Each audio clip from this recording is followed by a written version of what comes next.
we are going to look for key events. A story has many events. Some are important and some are not so important. The important events are my key events that move a story forward, moves a story along. The key events are important in order for us to know what is going to happen next. So we're going to go ahead and find all the key events in this first part of camp life. The very first paragraph I have here, I remember it's an introduction. So I'm going to read if there are any key events.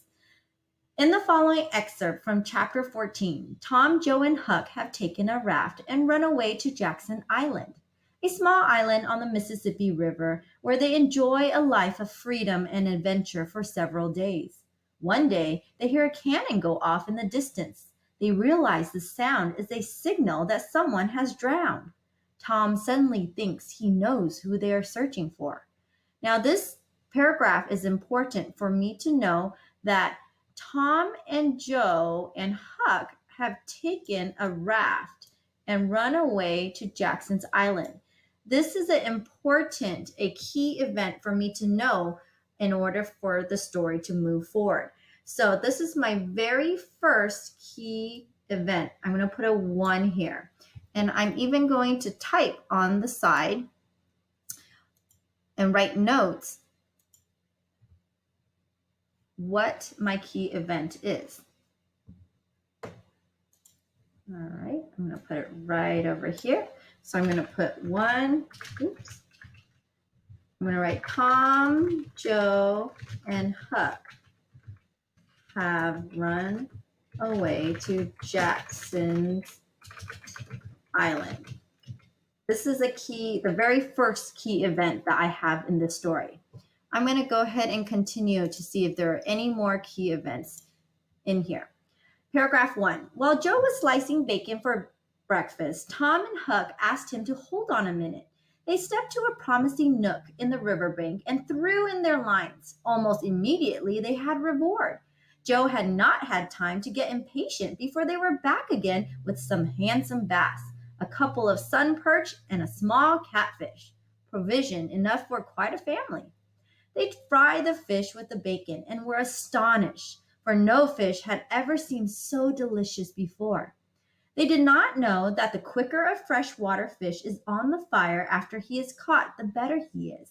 And they reflected little upon what a sauce open-air sleeping, open-air exercise, bathing, and a large ingredient of hunger make too. Now, when I read this looks like the author is just setting up the scene. So I don't see any key events that will move the story forward. Let's look in paragraph 2. They lay around in the shade after breakfast and then went off through the woods on an exploring expedition. They tramped over decaying logs, through tangled underbrush, among solemn monarchs of the forest, hung from their crowns to the ground with a drooping regalia of grapevines.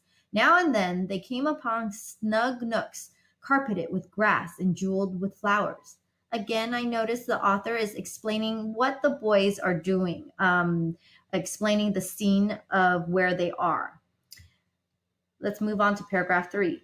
They found plenty of things to be delighted with, but nothing to be astonished at. They discovered that the island was about 3 miles long and a quarter of a mile wide, and that the shore it lay closest to was only separated from it by a narrow channel hardly 200 yards wide.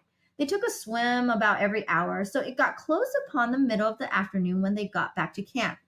So it looks like the author is talking about the things that the boys did in the island, how they entertained themselves, what they did to explore the island. But I don't see very much key events here until maybe the last sentence. It says, they took a swim about every hour, so it was close upon the middle of the afternoon when they got to camp. The author mentions this. I'm sure they go back to camp a lot, but since he mentions this, it must mean that something is about to happen. So this sentence definitely is a key event that moves the story forward. So I'm going to go ahead and write and put a text right here, and this is my second event. So my first one was Tom and Joe and Huck have run away to Jackson Island. And I'm going to make the font a little smaller.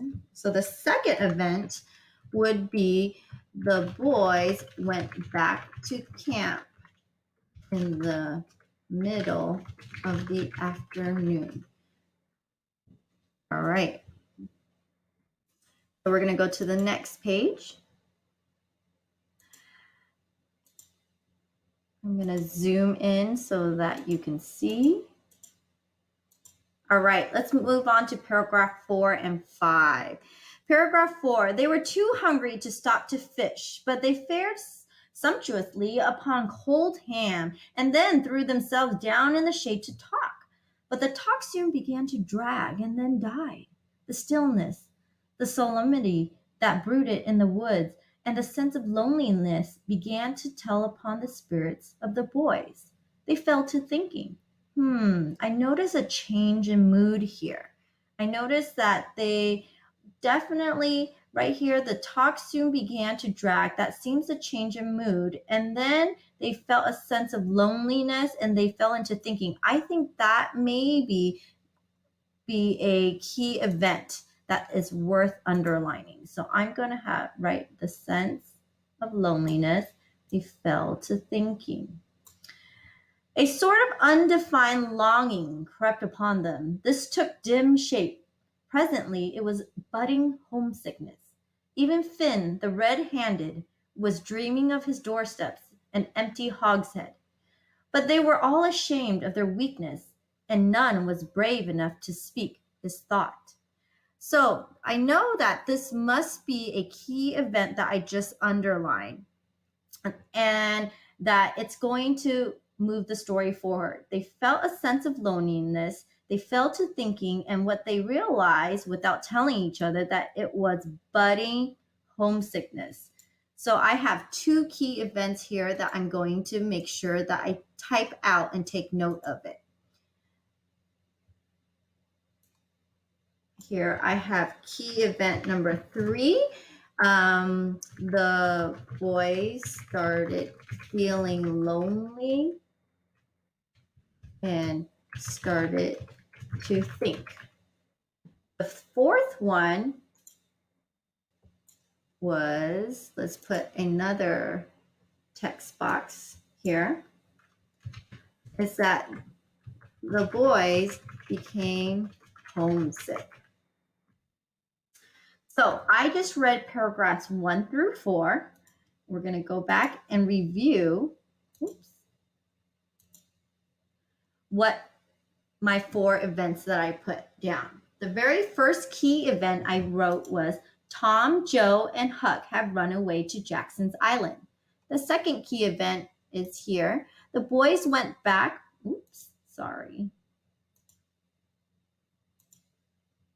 The boys went back to camp in the middle of the afternoon. The third key event is the boys started feeling lonely and started to think. The fourth key event is the boys became homesick. Now, what you are going to do is read paragraphs 6 through 11 and underline the key events